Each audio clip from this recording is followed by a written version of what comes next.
Hey Zwifters, I'm Simon Schofield and this is the Zwiftcast. Coming up on this episode,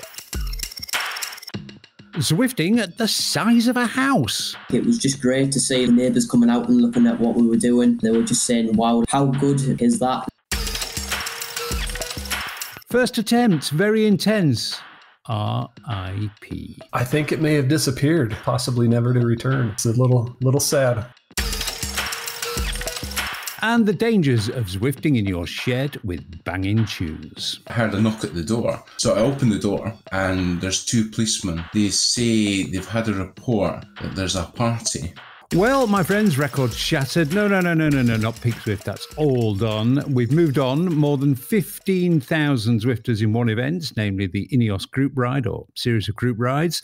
Bernal, Froome, Thomas, in fact, the entire squad rode with us, then raced up the Alp. And I'm going to nail my colours firmly to the mast here right now. Good job, Zwift. HQ nailed this one. I thought it was terrific. G'day, Shane. I know it wasn't Aussie friendly in time zone terms, but big success, that one. Yeah, for sure. It was middle of the night here, so I wasn't able to ride that one. But long gone are the days where Jens Voigt rides would crash the system with only 200 people or 2,000 people, wasn't it, on at once. So yeah, things look pretty smooth.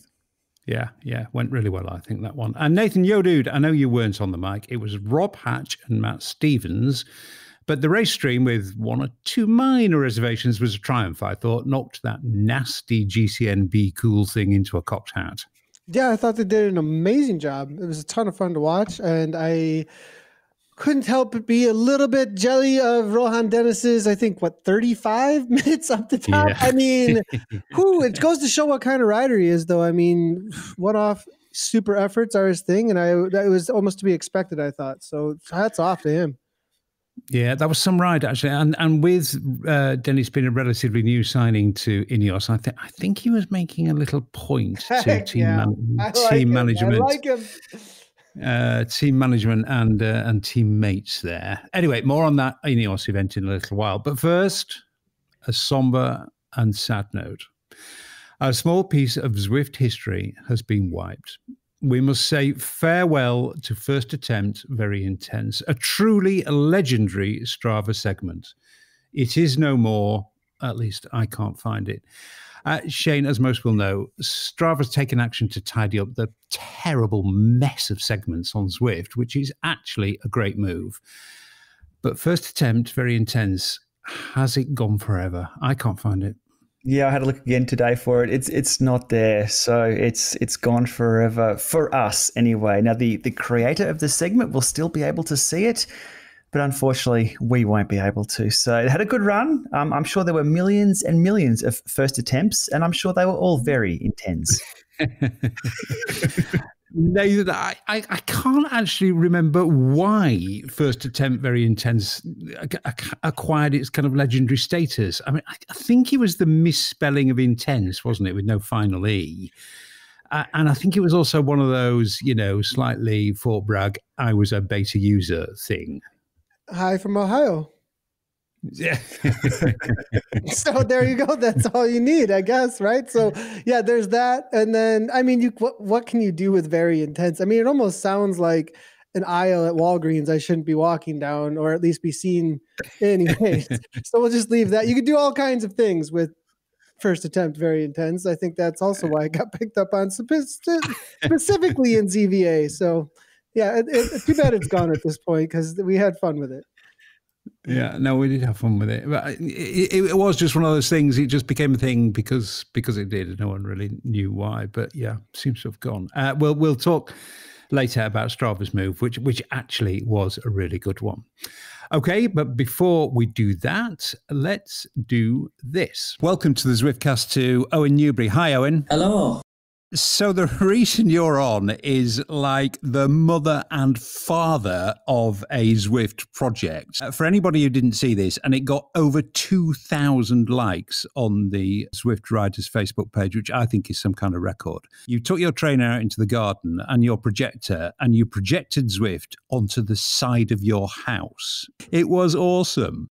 It was pretty cool, yeah. It did take a long time to set it up, but it was well worth it in the end. Like, it was just great to see, like, with the neighbours coming out and looking at what we were doing. I guess you haven't measured the image, but it's like it's the size of a house. We just tried to work with the projector and just try to see if we can expand it out to the house. We tried different angles, but the one what we picked was probably one of the best. What a scheme it was. And what was the reaction from the neighbours? I mean, did you rope them in to help, or did it come as a kind of surprise to them? No, it just came into quite a surprise to them. All of a sudden, we had neighbours popping over the fence and looking. We were just asking questions about the app. They were just saying, wow, like, how good, like, is that? And we want to see more. And then we've been doing it for the last couple of days now. And the same people are just popping up and they absolutely love watching. So it's become like a spectator sport in your neighbourhood? Yeah, it's like the Tour de France. What a scheme it was. How did you come up with the idea, Owen? Was it just like, I know, let's put Zwift on the side of my house? We do have a white paint at the back of the house. And then I just realised, why don't we use it for Zwift? And then I was speaking to my dad about it and he was like, oh yeah, that's a good idea. And then we thought, right, let's go with it. And then we just set it up one night and it was the best thing what we've ever done. People will be interested. So just run us through the kind of basic tech setup. I mean, is it like a super expensive projector or? It was a decent projector. When we got it brand new. The actual projector is a Sony Data. I'm not sure the actual model of it, but when I looked on the reviews, it was a fantastic projector, so we thought, right, let's go with that. When we use Zwift, we use it through a computer, so we just use it from a HDMI cable into the projector, and then that just projects everything out onto of what we want to watch. And obviously you've got to drag your trainer outside and stuff like that, but I mean, how long does it take to set it up? About half an hour, maybe half an hour to 45 minutes for the exact setup of how we want it. But when I do my ride, I like to do long rides on Zwift. So I like to make sure I'm comfortable and I can see and everything's running right. Has all the reaction been positive? Have you had anybody giving you any grief over it? I have had one complaint over it about it being too bright and it's shining through the bedroom window on a night. But I've only had one complaint off someone. So yeah, all we need is just nice positive feedback. Does it put pressure on you to put the watt bombs down now you've got an audience? I do have a set training plan, so I always just say, right, I'm doing this training plan today, so if you want to watch, yeah, you're more than welcome, but I will be concentrating within the ride. But they're fine by that. They absolutely love watching me doing it. It just kills an hour of the time when people are bored at home, obviously because they're self-isolating, so they're looking over the fence, keeping the distance, and they're watching to have a bit of fun. It takes streaming to a whole new level. Now, one thing that a lot of people did notice, a small gap in the White House, which is somebody's bedroom window. Whose is that bedroom window, Owen? It is mine. It is my bedroom, yeah. Excellent. Well, no risk of indiscretion there then? No, definitely not. Well, listen, mate, you gave a lot of people, I was going to say a laugh. I think it was a combination of laugh and admiration and just, what a great scheme, what a brilliant project, how well executed. Well done, mate. Oh, thank you very much. Cracking idea and well done with it. Right on. So, fellas, shall we just give that dude a quick round of applause, I think?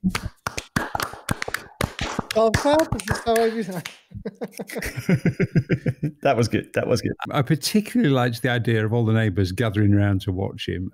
2,400 likes on Zwift Riders last time I checked. Amazing. Great scheme.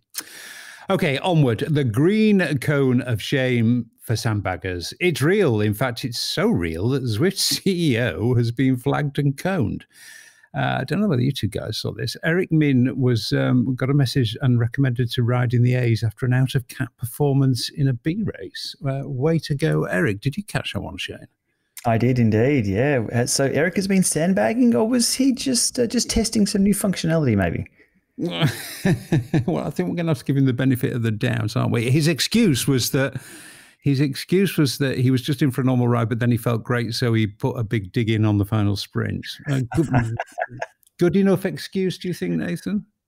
I mean, isn't it supposed to be so that if you're in the wrong category, you're in the wrong category? But I mean, isn't that how it works? I don't know how that Like, was that actually what he said? Because I just don't understand, dude. Like, and even isn't there a warning up front that he posted a picture of? I'm looking at the pictures. Time to level up. You're too strong for this group. There was another one though in that post that said something about like you're about to join. Out of category alert. There was one that said, no, he got the warning. No. Actually, he posted what the warning looks like rather than, I don't think he got the warning. He'll get the warning next time. Gotcha. But you came dangerously close to chastising the chief executive. Oh, here, it's right here. Yeah, out of category alert. There's one in the post that says this event has active category enforcement. Your power data indicates you're risking being flagged. Please make sure to pick the appropriate category for your ability. I think he said, I don't know. I think that was kind of a side excuse, and really he was looking to test the thing. That's what I think. I don't know. I mean, if it's about categories, can you hear him backpedaling? Can you hear him backpedaling, Shane? Can you hear it? Hang on, to make up for this, Eric's on at the moment. I've just given him a ride on, so I've given Eric. So karma has been restored. It's all good. Well, you know what? It's great to see the chief exec getting down and dirty with this stuff, and he is a very strong rider, Eric. A very strong rider. He's very light. And he trains consistently, and of course, as lots and lots of people will know, as a youth, he was a very, very promising rider. Wanted to be a pro, and you never quite lose that, I don't think. Anyway, this is all part of the new anti-sandbagging measures that are being tried out, as we've just seen, on select races in Crit City. Let's see what Zwift Insider head honcho Eric Slangi makes of it so far. Hi, Eric. Hello, Simon. Nice to be back.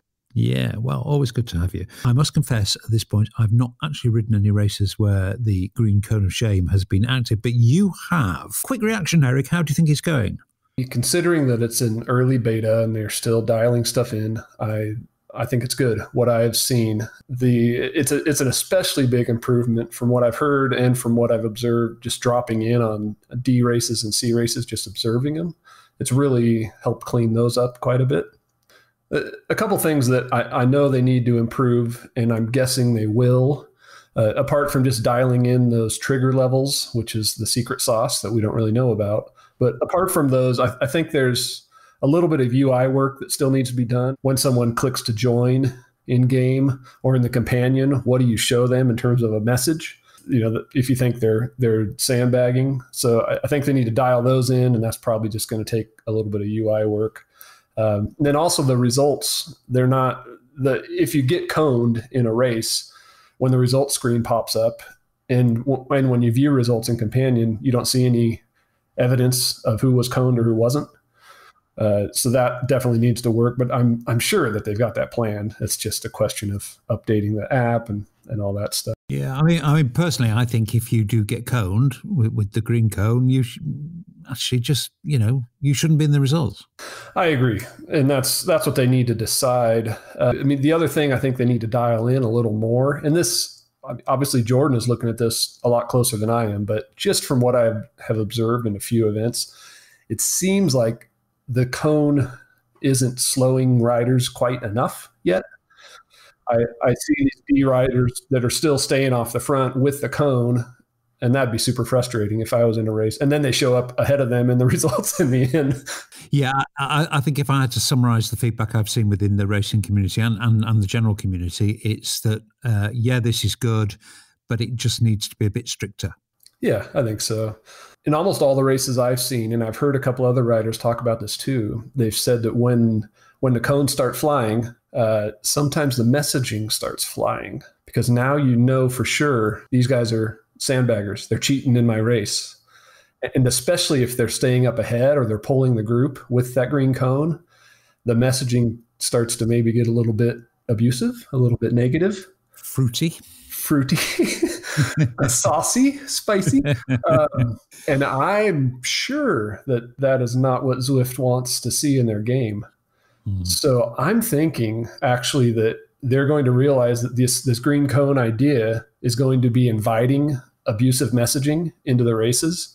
And I think they're going to end up ghosting riders like we originally had talked about, like Eric Min talked about, where they're going to disappear somehow and you're not going to be able to message about them or see their name on screen or something, because we're cyclists. We know how this is. If this was a real race and this was happening outdoors, there would be abusive messaging flying. Yeah. Yes. They're going to have to do something, I think, to protect themselves there. I don't want to sound like a shill, but I do think it's a good start. Oh, I do too. I don't want to be overly negative at all. Like I said at the beginning, I think it's for where it's at and it's still in beta. I see it's all going in the right direction. It just needs to be dialed in, and I think they're going to probably have to figure out that messaging issue. Yeah. But yeah, I think it's good. I'm excited about where it's going. And if I was a D or a C, I'd be even more excited because it's really, I'm sure it's going to clean up the race experience a lot. Yeah. Yeah. Well, and we all want that. For now, Eric, thanks very much. We'll talk to you later. All right. See you, Simon. Nathan, I just think pretty much as Eric said there, it just looks a little bit too cautious so far. And I know you don't approve of this whole system all round. I know you would like to, implement your system, which there's a bit of support for. But he did say it was going to start soft, but it looks as though it started kind of very soft. Yeah, it does seem that way. Like from what I heard Derek saying, there were riders that could continue to win races even while being throttled. So that's probably just needs a little bit more aggression on the throttling. I don't know exactly. He said the magic sauce or what the special ingredient secret sauce. Yeah, the secret sauce there would be. What exactly are the numbers that trigger it, and whether or not those need any adjusting was the main thing I'd be concerned about. But the, throttling, if it doesn't make you just out of the race in some sort of ways, I don't know. And then he had a great point by Eric, like this might just lead to ghosting people because of the whole chat thing. I mean, yeah. That was a good point. That was a good point. People start, getting mean. If we're getting into a competitive space though, I mean, jump into any Fortnite game or any other online game with all kinds of people, and next thing you know, that's why we don't have voice chat, right? Like what kind of conversation would be happening there? Because it's there. Yeah. From what I'm told, it's somewhere out there. Anyways, yeah. Yeah. Well, we all know what adrenaline does to you in any kind of racing situation in real life, don't we, Shane? I'm sure one or two 4-letter words have passed your lips and certainly passed my lips in a bumpy crit. Yeah, look, as an Aussie, we're born with 4-letter words. That's our first couple of things we say. I think so. It does happen, yes. Yeah, these changes seem pretty good. I'm going to call this Patrick Swayze mode. We need more Ghost, which should improve the experience for everyone. And I've always said anything that improves the experience for everyone, I'm all for.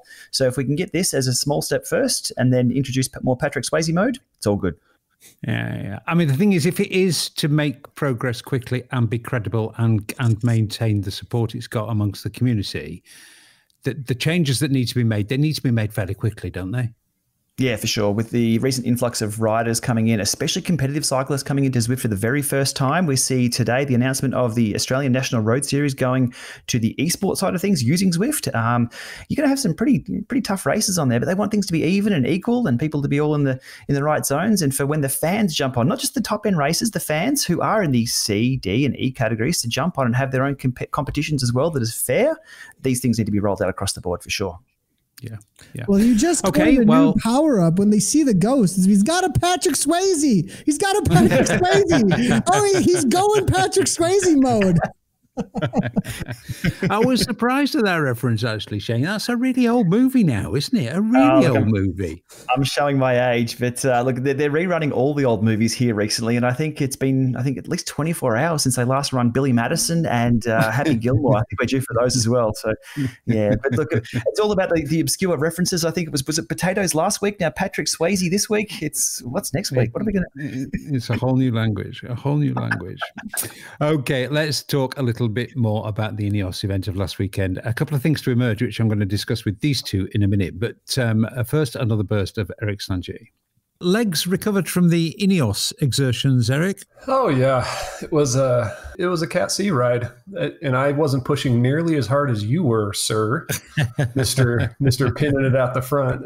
So, I was trying to keep up with the beacon, which is something we're going to talk about later in the podcast, actually. But just kind of overall, Eric. I mean, I often lapse into criticism of Zwift where I think it's due, but I was really, really impressed with the whole Ineos weekend.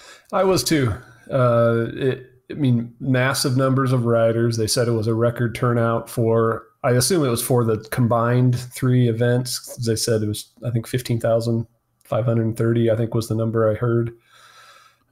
So huge number of riders, having team riders lead every single category. So really well organized. I mean, it was INEOS level organization, which I really appreciated. They executed it well. And I thought that, from what I hear, the riders that led the groups did a good job, which hasn't always been the case when pro riders lead groups. So they were definitely prepped a little bit, which is good.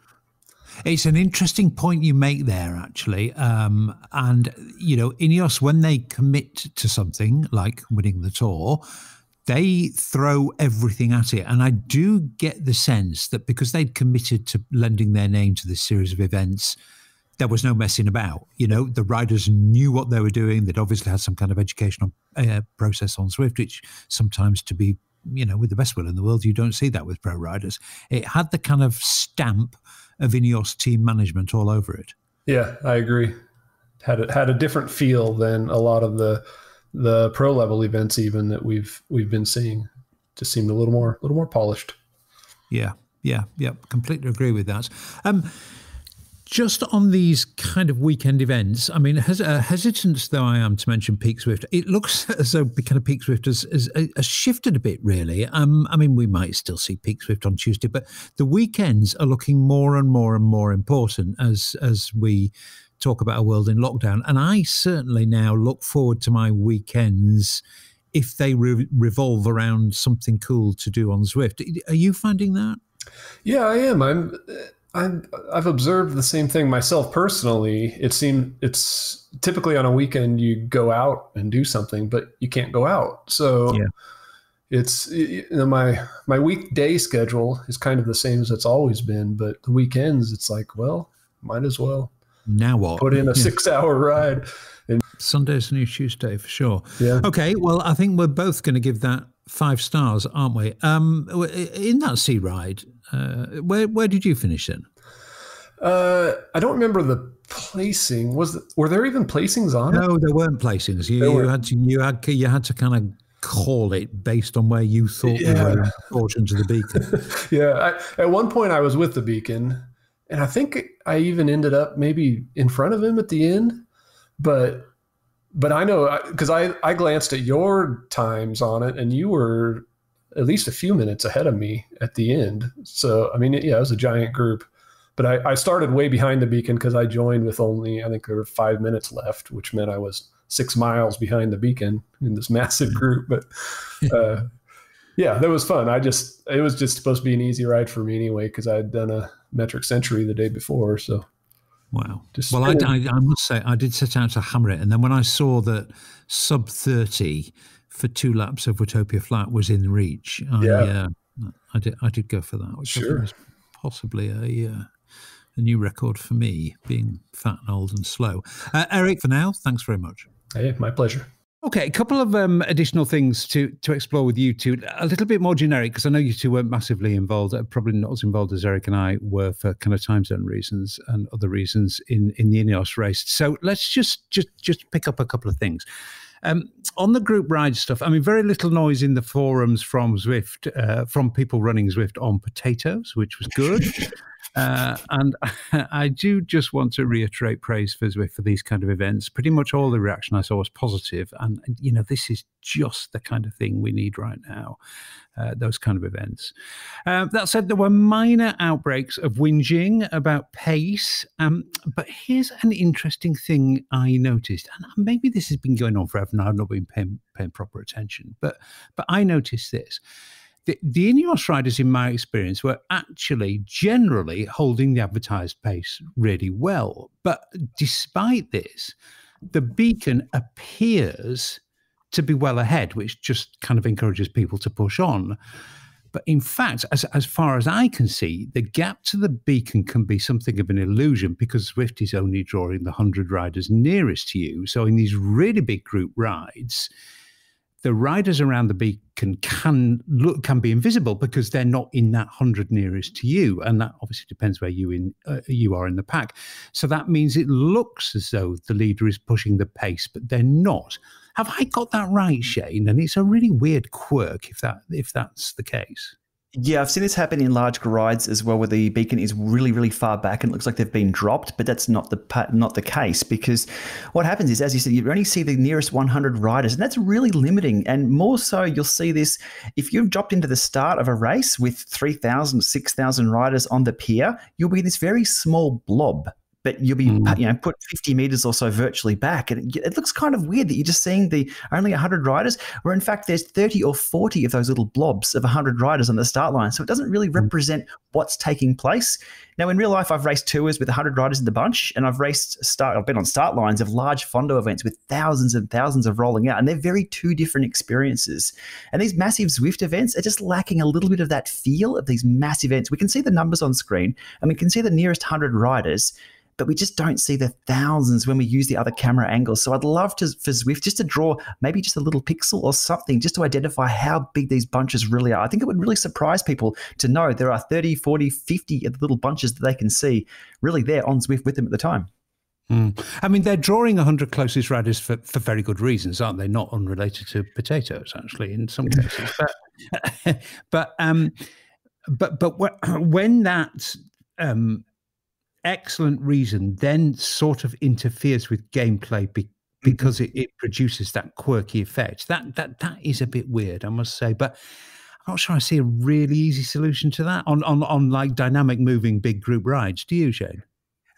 Just one pixel will do, just something, because these riders on the start line, it would be hard when there's a lot of detail on screen. But I think if you're 100 riders or 101st rider in front or 101st rider behind you, you can really cheap out on the graphics and just have a flat file or a flat little image just shimmering a little bit. Yeah. Make it super cheap on the potato, so potatoes can still participate, or maybe even have potato mode, so that you only see the 100 is a potato. If you've got a really good gaming system, you may get 1,000 on the screen. If you've got an Apple TV 4K, maybe 500. Something a little extra for those who have got systems that can push it. I think it's really important for the broadcasting side of things, especially with what Nathan does. If you drop back to a big camera angle, you want to see thousands and thousands of riders. I think people would be, as I said, really, really surprised at just how many people are in the game that you don't see. There are lots more.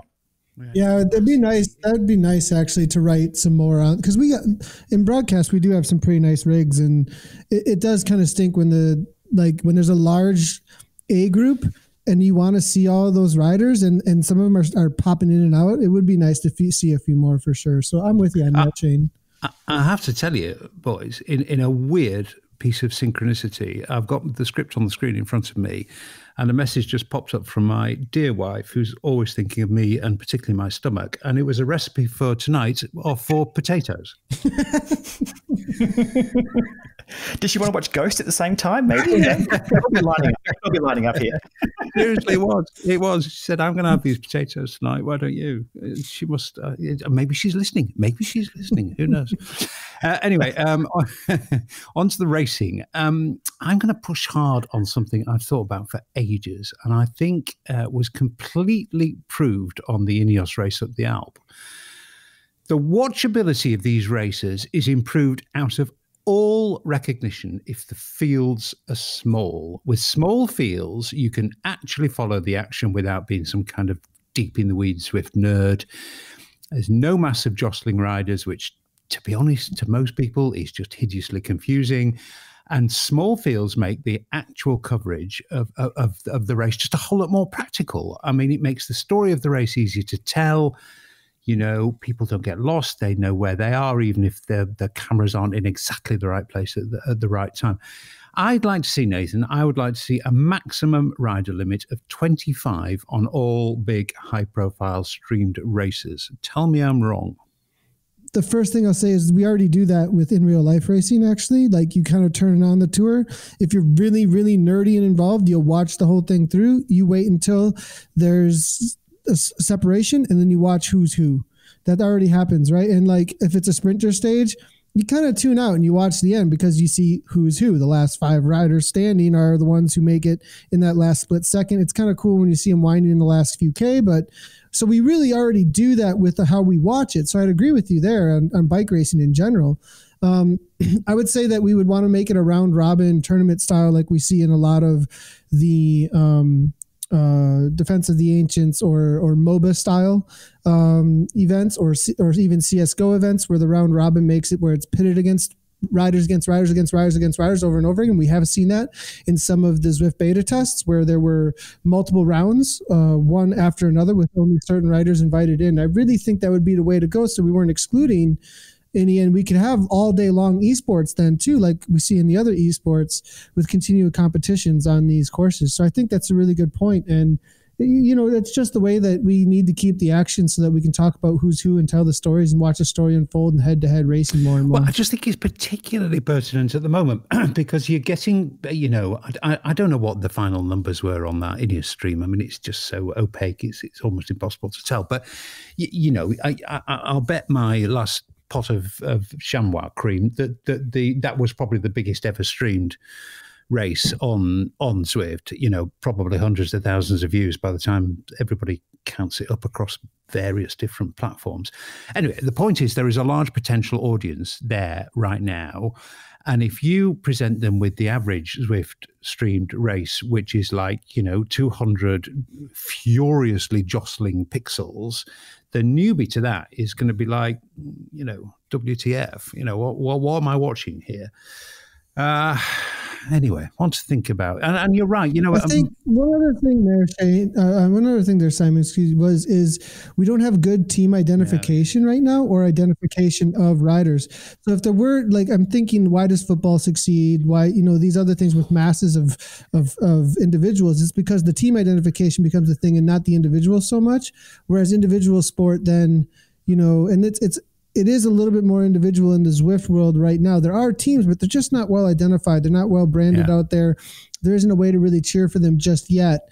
And so that might have something to do with it. Once we get stronger identification, as well as the way that you can work together on Zwift, if that enhances and you can be identified visually, I think you could actually get away with it in a much more real way than you get even in real life cycling. Because if you start seeing interactivity with strategy between a team that's live in pixels on the screen with colors and ways that it identifies that team working together with their power and their tactics, I think that would actually really, really stand out and be good with 100+, because they would stand out amongst them and you would see what the different teams were doing in the peloton to fight against each other. Yeah, no, I don't disagree with that. I just think a really simple thing to do would be to say, let's just have small field races. For now, 100%. Yeah, okay, so you didn't tell me I'm wrong. I'm right. I'm right again. Not at all. No, you're 100% right on that. Honestly. Okay, so you're Zwifting in your shed. There's a knock on the door. It's the cops. It happened. Welcome to the Zwiftcast to Keith Jardine. Keith, hi. Hi there. This is a great story, but let's take it from the top, Keith. First of all, I think what we need to know is just describe your Zwift setup to us. Unlike most people, my Zwift setup's not in the house. It's in the garden shed. It's just a small garden shed, so everything has to come out. It's I've got another couple of bikes. They sit out in the lawn while I'm in there on Zwift. So I've also got a small Bluetooth speaker because I like to listen to kind of high energy music while I'm on Zwift. On Tuesday night, I had trance classics from the 90s. So because we're currently in lockdown in the UK, there's actually no noise. You're in the Scottish borders, aren't you? Are you in a rural area? It's a town, and it's a town of about 13,000. So you're in lockdown, you're Zwifting away like many people, and like many people, you got some tunes blasting out. What happened next, Keith? Well, I heard a knock at the door, which I thought was my partner. So I opened the door, and there's two policemen standing there. And they say they've had a report that there's a party, and can I turn the music down? I'm dripping from basically doing Box Hill.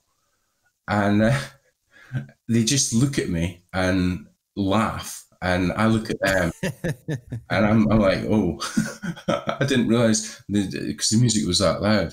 Obviously, the cops took it in good heart, but were they kind of surprised to find out what you were doing in your shed? Yes, I think they were quite surprised that I was on a trainer in the shed. They actually had a look in and looked at the laptop. Fortunately, I was at the top of Box Hill, so I it didn't affect my current run-up box film. And what was your reaction when you saw two cops outside your shed? Did you think you were hallucinating? Initially, I thought, what had happened? Yeah. But when then I obviously my partner was in the house, and she didn't actually. She said, "Oh, I saw them in the garden," but I didn't think anything of it. What strange times we live in. Two policemen in the garden knocking on your shed door, and nobody thinks it's weird. So, I mean, piecing this together, presumably this was probably concerned neighbours rather than nosy neighbours, but somebody blew the whistle on you. Yeah, it's obviously it's ironic because I live opposite a police sergeant, but I don't think it was him. But yeah, some neighbours on the other side, I think, have probably have heard the thing is that because during the lockdown, there's been a spate of teenagers drinking. So they probably thought it was a party. The crux of it is that I've had an illegal rave and it's been raided and shut by the police.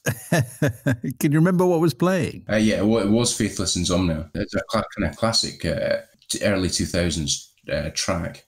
Or maybe Zwifters should take a note not to play that particular tune too loud. Once it became obvious to the cops, which I imagine was fairly soon, they were presumably extremely understanding. Yeah. They basically just left. I just set up the headphones on. I went on and finished my. It was the PRL half, so I was only halfway through it. So I went on and finished that. And did you not take the opportunity, Keith, as all good Zwifters do? Did you not take the opportunity to try to convert them? No, I didn't actually. They didn't look like cyclists. Well, it's a marvellous little lockdown story, Keith. Thanks very much indeed for sharing it with us. And carry on Zwifting. Ride on, mate, and keep those tunes down. I will do. Thank you. Thanks again, Simon. The cops would have to get up 4 flights of steep stairs to find me right now. So I think I'm safe. But I guess we all do have to be just that little bit more considerate now there are so many poor people at home. Do you Zwift in headphones so as not to wake young Max, Shay Miller? No, Max loves the tunes. This week he's been bopping away to Rage Against the Machine and AC/DC. But if I'm in the Llama Lab when he is sleeping, I put in the headphones. I've been recommended the AirPod Pros, which are an expensive little test that I'm carrying out. Headphones are a really personal thing. The over-the-ear. Yeah, the over-the-ear ones don't work too well. I have used them in the past. You just have to clean them all the time and replace the little spongy bits. But no, it really depends on the time of day. I will be cranking the tunes pretty loud, though, and they're pretty bad tunes, too, for everyone else. I love them. We've got this far, and you've not mentioned S Club 7 or Taylor Swift. What the hell? That's the secret playlist. Yeah, we don't talk about that, only in group chat. Nathan, do you listen, or are you still doing that thing where, you're sending multiple emails while cruising in Zone 3 for 9.5 hours or whatever it is you do? I play Hearthstone a lot lately and listen to lots. So I have a couple of playlists, but my YouTube playlist is a lot of pretty chill EDM that came out of a Kygo period, but I kind of got away from that and got to a lot of pretty, I don't know, I wouldn't call it mellow. It's like this mixture of like almost heading into the jazz of EDM. I don't know what else to call it. So no, it's not jazz. It's not jazz. Did you hear the second part? EDM, electronic dance music. All right, okay. It's just you said a trigger word for me. It has been scientifically proven that nobody likes jazz. Nobody likes jazz. Don't get me going on jazz. Do not get me started going on jazz. I have to say, Spotify radio stations is my friend. I find a tune that I like, and it does tend to come from the EDM realm. I think that's just so right for Zwifting. I find a tune I like, and then I do that Spotify thing that says, play me a radio station based on this. That really works for me, actually, because you do set off with the best of intentions, don't you? You think, right, I'm doing a really good Zwift session today, so I'm going to sit down and I'm going to do a Spotify playlist before, and, you just never get around to it, do you? Anyway, there we go. So we touched briefly on the changes Strava has made to segments in Zwift, and we'll talk some more about Strava in general in a moment or two, but let's get another quick word with Eric Slangi on the changes made. I'm back yet again for yet another area of his extensive expertise, Eric Slanger from Zwift Insider. Eric, I think everybody agrees that Strava's action, well, actually pretty much all of Strava's actions in recent months have been very well received. Strava seems to be getting some common sense back, but its action in cleaning up this ridiculous mess of segments on Zwift is really, really, really welcome. So we'll talk broadly about that, but I just want to talk specifically at first. Have we seen the end? Shane and Nathan and I were discussing this earlier in the podcast. Have we seen the end of First Attempt Very Intense? I went looking for it and I couldn't find it. I think it may have disappeared. I think it may be filed away in some early Zwifters list of private segments, possibly never to return. Yeah, it's a little sad. Sad day. But with progress always comes a little sacrifice, and this is a very progressive move by Strava, isn't it? I mean, it just reeks of common sense. It does, and the community seems to be overwhelmingly in support of it. The little bit of negative I hear, I think, are people who don't necessarily understand exactly what the change is. But by and large, people are ecstatic with the prospect of not having to filter through hundreds of nonsense segments. Critically importantly, the verified official Zwift Insider segments survive. Did you have a kind of conversation with Strava about that? Or I did. Wes Salmon at Zwift kind of put me in touch with Strava, and then we all kind of emailed around, and the first topic that came up with is the what do we do? How do we make sure that these verified segments stay public? Because those are the ones people care about the most. So they said I was a special case, which isn't the first time in my life I've been told that. But yeah, they were really cool about it, and they worked with me. And it sounds like I kind of have their ear now, so I'm hoping to fix some of the other niggles that I have with Strava. Like they won't let me create short segments for certain portions of the Alp and things like that. So we'll see if Strava can fix a few more things while we're at it.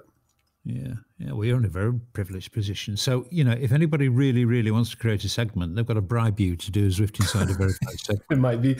According to Strava, there is a mechanism where anything can be made public. Hopefully it's not going to throw too much of a wrench in community events that maybe need special public segments to be created. So I'm sure we'll find that out pretty soon. Yeah.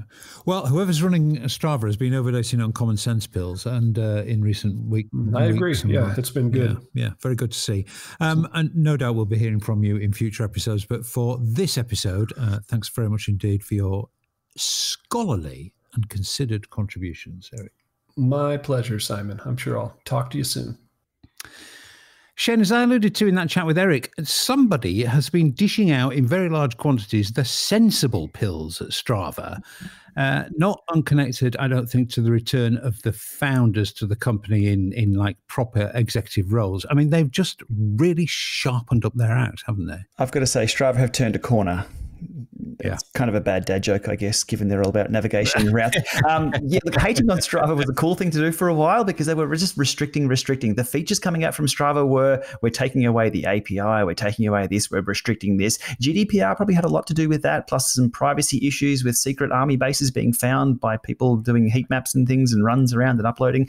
Hating on Strava was fun for a while, but they're changing that, which is really good to see. I think most of us use Strava, whether we like it or not. We're on Strava. They do offer a pretty damn good service that's unparalleled anywhere else. So I'm really happy to see. I've been doing a number of videos on the updates for Strava and what's coming along. Those videos do really well. There's interest in it.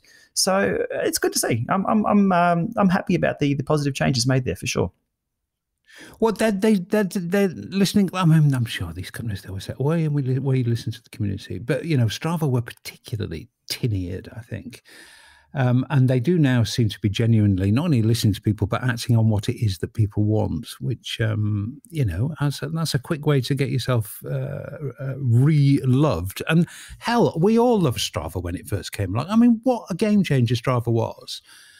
And then suddenly it became like, that payment package, multi-tier payment package. God almighty, that was complicated. There still's a case of, I guess, was it Henry Ford said, if we gave people what they wanted, we'd have faster horses. So there is a case of having to steer the ship yourself. So I think Strava, they were giving us just faster horses, they were at risk of giving us faster horses because that's what we wanted. So they're back to giving us what we need, a lot of low-hanging fruit. And I guess that's the topic of the day or of the recent weeks. There are a lot of engineers now at home. They can do some easy grab stuff rather than big rollouts, and something like the tidy up of all the junk segments is just a bit of a database change, which can have a big impact on the processing their end. So I think we'll see more and more of these little things that just improve the experience. The populists appear back in control on Strava. Nathan, have you got that road bike out the garage yet, mate? I have never had fatigue like this from a flu for this long in my entire life. Like, do you think you've had it? Like, this is going on way, way longer. And I also have a dry cough. Yeah. Like, I usually after flu, I have a lot of like mucus and just stuff coming out of my lungs, massive amounts usually. Usually it's just like the more green stuff is coming out of me, the better, because I know it's coming out of there. I can't seem to hack anything up. No, I'm sorry for the imagery, but like, nothing is coming. It's just like a cough that just never ends, and it's just dry. It's like, what is this? But I don't feel fatigue and a dry cough. I mean, they are the top two symptoms. I mean, I woke up the other day. Actually, I think it was just an allergy thing. I had a bad allergy day. I'd been outside within the confines of my home. I'd been on the terrace all day the day before, and I think I got a bit of an allergy thing. But I woke up really, really sniffly. So obviously, immediately, oh my God, I've got COVID. So onto a very reputable website to look at symptoms, and a runny nose. It is a symptom, but it's a symptom in 5% of people. So I kind of ruled that out immediately. But dry cough and fatigue, that is a symptom. I think. Don't quote me. I don't want to get this wrong, but it is a very, very, very prevalent symptom in percentage terms of people who are then proven to have had it. I think Dr. Schofield here, Nathan, I think you must have had it, mate. Well, we'll have to see. I mean, I don't know if it's worth it ever getting any kind of test or anything, but hopefully yesterday I did a Bologna TT just to kind of open up to feel. I was like, I don't know. Okay, let's just go see if there's anything in there. And like hit 180 heart rate. I think I took 5th in the race, and I was pushing 6 watts for quite a while or whatever. So that felt good, but that thing was still there. That told me, don't go to 185. You're about to hurt yourself again. Like I could, I don't know if you know what I'm talking about. When you still have a little bit of I'm okay with pain. Harm is a different thing, and I could tell I was maybe about to harm myself by pushing too hard when I'm maybe a little under still. There's an interesting. I didn't win the race. That's my excuse. There's an interesting topic. The border between pain and harm. Interesting one, Shane. I kind of know what Nathan means there. When you cross into the harm, if I was well, it'd be different. I would have just gone all in, not abandoned, not even cared. But knowing that, like, it's a feeling I only know from long experiences with working out and being sick. Though I wouldn't know it otherwise, And so, anyways, I'd characterize harm as that portion of the ride and the pace of the ride. More often outside for me than inside, I must say, where you're going so hard that tomorrow is going to hurt the whole day. Well, it sounds like Nathan did the Bologna time trial, not the Bologna time trial. Was that it, Nathan? Have you renamed that one? It's just it's for where they send the dead at the top there. Going hard. The best thing about being on an indoor trainer, a fixed indoor trainer, is you can go really, really, really, really, really hard and collapse, and you don't fall off. And you can collapse, and just outside, you still have to stay upright. So I'm not sure. I've pushed myself both indoors and out, but I think I can recover a little easier indoors. But again, I haven't had the Rona, so I'm not sure. By the way, speaking of dates and things, Ghost was released in 1990. Just FYI. Good Lord.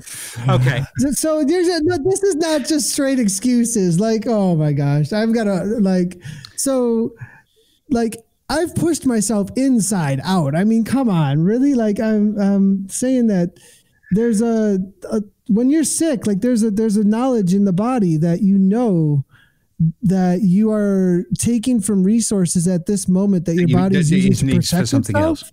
Yeah. Yeah, that's about protection, not about anyways. I get that, Nathan's ego is getting in the way right now. I get that. Well, the thing is, Dr. Schofield speaking, you shouldn't be riding while sick, mate. Anyway, I feel like we're wandering around a little unsupervised here, so let's get back on track. Time to pay tribute to just one of the people who, again, in the New World Order, have become super, super important, and that's ride leaders. The vast majority of ride leaders on Zwift are volunteers, and they do a magnificent job. One of them passed a big landmark recently, so a good opportunity to check in. Well, welcome to the Zwiftcast to Sharon Yaxley. Hi, Sharon. Hi, Simon. How are you? Pretty good, thank you. The main purpose of this is to offer you fantastic congratulations on a huge milestone, 100,000 kilometres on Zwift. It came the other day, and in company, I think. Yep, that's correct. About 300 or 400 people joined me. I had intended to do it solo and call it ho-hum, but some other people had alternative ideas. 300 or 400 of your closest friends. And I think probably the reason that happened, Sharon, is, you've just been a fantastic servant to the community, really. You've led ride after ride after ride.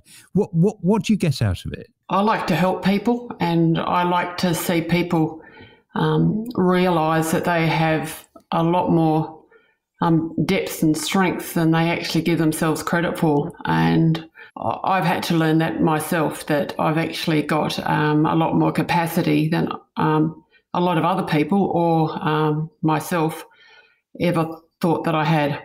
Yeah, and I think you found that out on some kind of in real life rides, haven't you? You've done some epics, haven't you? Look, the epic one that you're talking about isn't my longest ride by any means, but it was my solo ride. It was suggested to me that I had never done anything alone in life. And it was 2 years ago, so I was 55. And I chose to ride from Auckland in New Zealand to Cape Reinga, which is the very northern tip, and returned. So it was a loop ride of about 1,150k, which I did over 10 days, totally on my own. I bawled my eyes out the night before I left. I had a cyclone on day 2. I got a lot of strength of character out of doing that ride. And you've obviously transferred some of those learnings to your ride leadership on Zwift. Now, you're with the Big Ring at the moment, but you've ridden with lots and lots of other groups, haven't you? I started off with SAS, and that's where I got my name, the Mink. I was with AHDR for a while. TBR I joined after I did my 24-hour ride because they really reached out to me during that ride. They helped me when I needed help, so it was the least I could do in return. And help is what you excel in giving. Everybody I've ever come across who's been on one of your rides has nothing but good to say about it. You seem to have that knack of being able to encourage people and be incredibly patient. I have faith in them more than they have faith in them, and I know that if they give themselves enough of a chance and enough training, that they, for example, will get to that century milestone. And once they get to that century milestone, and then they set new goals. It might be an imperial century, or it might be a double century. And I know they've got that capacity before they realise they've got that capacity. But you managed to bring it out of people, which is a real skill. I think it's just being nice and supportive and encouraging. That's all it takes. You make it sound easy, Sharon, but it's not. I guess I find it easy.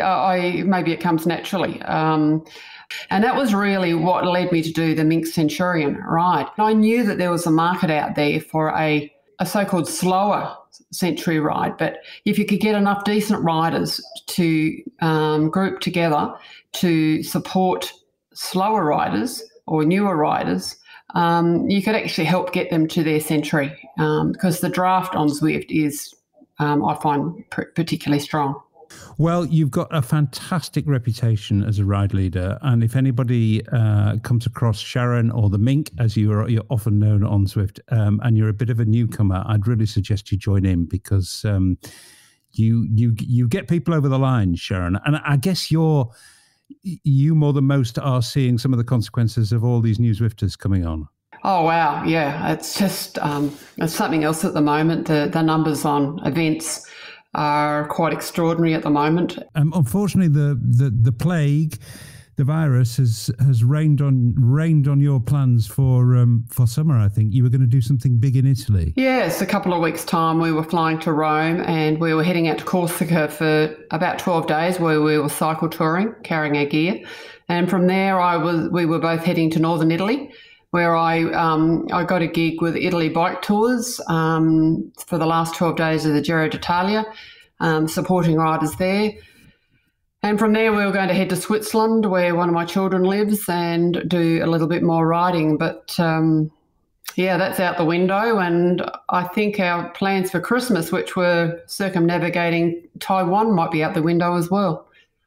Well, there are no plans, are there, this year? There are just no plans, or, the plans that everybody had are just straw in the wind at the moment, which obviously is a shame, but we've got bigger things on our mind.